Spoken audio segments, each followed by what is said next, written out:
All right, so this next one we're going to react to is from Level Cap Gaming. This is a huge, this huge update is finally here. It changes everything. And I gotta say, man, I sort of agree. Well, sure. guys, the biggest patch in Star Citizen's recent history is here, and it's awesome. When it works, that is. Patch 3.18 is in the Wave 1 public test universe right now. That means YouTube the build is very today. unstable, and it also has limited access. And I mean, normally Star Citizen's live servers are what I would call unstable, so this is like super unstable. Constant random deaths, basic features not working. It's honestly a very trying experience to get around in this early version of the new build, but it is technically... I gotta say, if that one HUD bug goes away, there are a lot of issues still, but it's playable. Technically working inside the new replication layer what tech, other major bug is fully there? Gen 12 render engine, having removed all the old legacy code, and it's even brought with it some less advertised improvements like a higher tick rate, which has been desperately needed. Now, when getting into it, I realized there's sort of two ways to absorb the new patch. There's the basic, straightforward new activities and locations, and then there's the much bigger picture fundamental changes. The biggest changes involve... Yeah, there's some inventory bugs. Inventory bugs, random death on just on the ground. Yeah, true. The new persistent system of objects in the universe sticking around potentially indefinitely. But there isn't really a go here and do this activity to experience the new persistent system. It's really more of a lot of cool little things that you're going to start to observe while you play. Spaceship wrecks are going to be a lot more common to find around the verse. Something gets destroyed or killed and it leaves evidence behind that an action took place here. It's really starting to make the universe feel a lot more lived in, but it's also kind of a fun way of illustrating new bugs as well. For example, I was racing on the new Daymar racetrack, a cool new location, which is part of the new race missions in 3.18. However, as I was completing a lap, I just randomly exploded and my ship fell to the ground, and in the death cam, I observed that somebody else's shipwreck was in the exact same location. And then my friend observed another player exploding in the exact same spot, and their ship fell into another pile of shipwrecks building up here. So in this case, Persistence was telling the story of, hey, there's some sort of invisible object in the middle of the course destroying ships randomly as they fly past, and while that's not exactly one of the advertised features of persistent entity streaming, I can already see the system being used to help devs find problematic areas of their massive universe. Find a pile of dead bodies or dead spaceships somewhere, chances are there's something wonky going on. Now, a Reddit user, Jade Starwatch, performed a more testable example of persistent entity streaming by destroying a Hercules full of cargo extremely high up in Microtech's atmosphere. The hundreds of cargo boxes were ejected from the wreck and everything fell down toward the planet. He tracked the boxes falling many kilometers and then spread out all over the surface of Microtech. An impressive spectacle to watch, but he then stated in the comments that he confirmed that all of this cargo remained there while he left the planet and came back. Now, in its current state, if you log off and reconnect, you may reconnect to a different server, which... Yeah, I kind of question, does that mean it's PES? Or does that mean it's... I mean, I guess it is a little bit. For me, PES is still if the server crashed and he logged back in and all the boxes were there, you know, and he was back on the same server. Doesn't have the specific cargo and wreckage that you may have seen before, but it'll still persist on the original server. So the effects of this are going to be finding a lot more random wrecks and loot around the verse, especially in areas that attract lots of PvP fighting. There's bound to be a lot more dead players and wrecks that persist over time. And I do think CIG's long-term goal is to try and reduce the number of server shards and or create a way for you to get back into the same instances you were playing before, so that maybe you could do stuff like sort of building up a secret base somewhere using found objects or collecting things on a planet's surface and being able to return to those locations at later times. Yeah, now, the new death mechanics of ships are also extremely cool. Ships can now have... I want to point something out that, like, of the visual that was on the screen, it was not happening in his clip there. But I went to one of the derelict locations. I think it was the new derelict wreck, and the NPCs that were there were shooting. They did not have the right weapons, but they were shooting at ships in the air. They did not react to the ship in the air right there, but this was something that was in a monthly report. All they got to do is give them railguns, and now they're a threat to ships also. Like, this is getting kind of real. Soft death states, where after taking enough damage, they'll become permanently disabled, but mostly still intact. Testing this out against NPCs on bounty missions was absolutely awesome. Sometimes ships would get completely destroyed, leaving a cool wreck behind, and other times they would enter a soft death state. I was able to board these ships, see the internals in their emergency states, leaking gases and flashing lights, and even find the dead crew in lootable states. Oh, this adds a huge new element to the game. And I didn't know that the dead crew in lootable states was going to be a thing. Only exploring it with these smaller spacecraft. Imagine taking out the sub-capital class ships or even bigger ships and being able to explore massive internals and tons of crew and loot and stuff like that. I was even... Because I think this eventually, and I was talking about this before, is obviously like, you guys kill off the crew now, which Dan is in chat, who worked on the cargo refactor and soft death and stuff like this, and is saying we kill off the crew. But obviously this opens up the door one day, who knows when, for the crew not to die, because obviously player crew doesn't die. So why should NPC crew die? So it opens up the door to board an NPC ship and have them fight back, right? Which is really, really cool. For just thinking about what the future could be. What it is now is good. It's just I think about the future there, and it's like, ooh, wow. Been piloting a ship that took enough damage to enter a soft death state, and I watched my controls go offline as the ship entered an uncontrollable spin in Atmo. So it's possible now to fight and defend your ship from pirates if they attempt to board you after so there's no soft nav mesh killing in your ships ship, currently, assuming but that you survive the soft death to begin with. This is very cool, and it just opens up the whole universe to endless piracy and gameplay opportunities. I could definitely imagine down the road the devs including a lot more lootable items and ships to make PvE a bit more interesting, with internal fight sequences on disabled ships and then even scavenging sequences after that. Now, of course, salvage is one of the biggest new gameplay features in this patch, and it also ties into the new soft death mechanics. The brand new Drake Vulture salvage ship and the massive Reclaimer are now capable of hull scraping derelicts. This means stripping the material from the outside of a ship to sell or even reuse as repair materials. This can also be done by hand using a multi-tool attachment. Shipwrecks and space debris can be found around Lagrange point stations. Scanning will reveal certain item locations, and getting closer will then turn those icons into the new wreck icon, indicating that you can salvage that wreck. The new Vulture is a very cool ship. It kind of reminds me of like a real-world construction vehicle with the yellow paint, and even the cockpit looks very bulldozer-like in its appearance. And hull scraping is actually quite fun. It's very therapeutic in a way. I was streaming and someone in chat made the comparison to Power Wash Simulator, which I have to agree with. It's kind of like painting in reverse. You scrape off all the material from the outside of a ship and then move on to the next. There's some different settings for hull scraping and manual controls for setting up the beam convergence and stuff like that to help speed up your process. It feels definitely less impactful than mining in terms of how much your skill translates to speed, where a skilled miner can mine way faster, maybe even 3 times faster than, say, a novice miner, but a skilled hull scraper probably won't be generating material that much faster than like a total noob. I don't really consider this to be a huge issue, as it does seem a bit more inviting to newer players when compared to mining due to just the ease of entry. I agree too. I think it being inviting to players is a good thing. I think it's also, you just have to look at it in terms of what it is.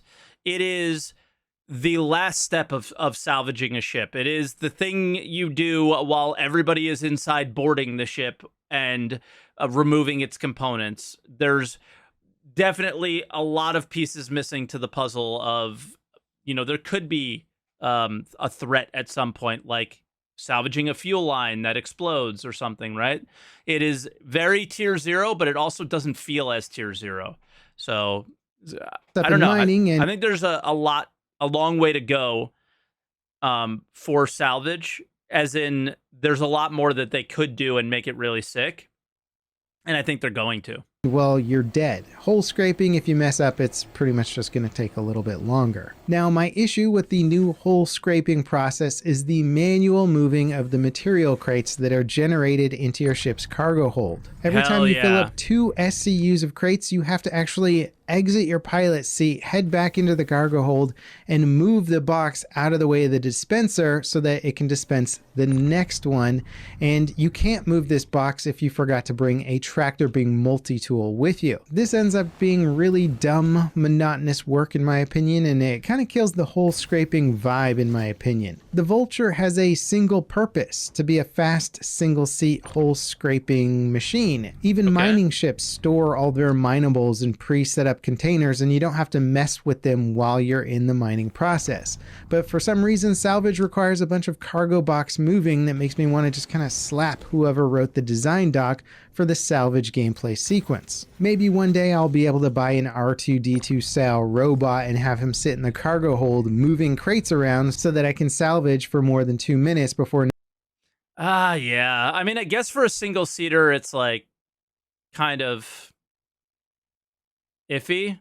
Needing to leave my seat, go play Tetris in the cargo hold, and then come back. And there seems to be a bit of debate about this on Reddit and in the Spectrum forums, with some people arguing for it and others against it. I'm definitely against needlessly inefficient gameplay systems where you compare it to like modern day garbage trucks, construction vehicles, and farm equipment, which are significantly more advanced compared to this spaceship's cargo storage system. Now, speaking of cargo grids, these are new and they're actually in the game now. Cargo will snap to grids in your cargo bay and it won't jostle around as you fly. Of course, you can still drop boxes into your ship in non-grid locations, but I guess the grid offers the benefit of quick and secure stacking. So technically, you can fit more cargo in your ship than your grid actually has room for if you're willing for it to not be secured down in your ship. This could cause internal damage or just kind of obstruct walkways and stuff like that. I don't know, man. I'm still really thinking about his feelings about this ship and multi-crew.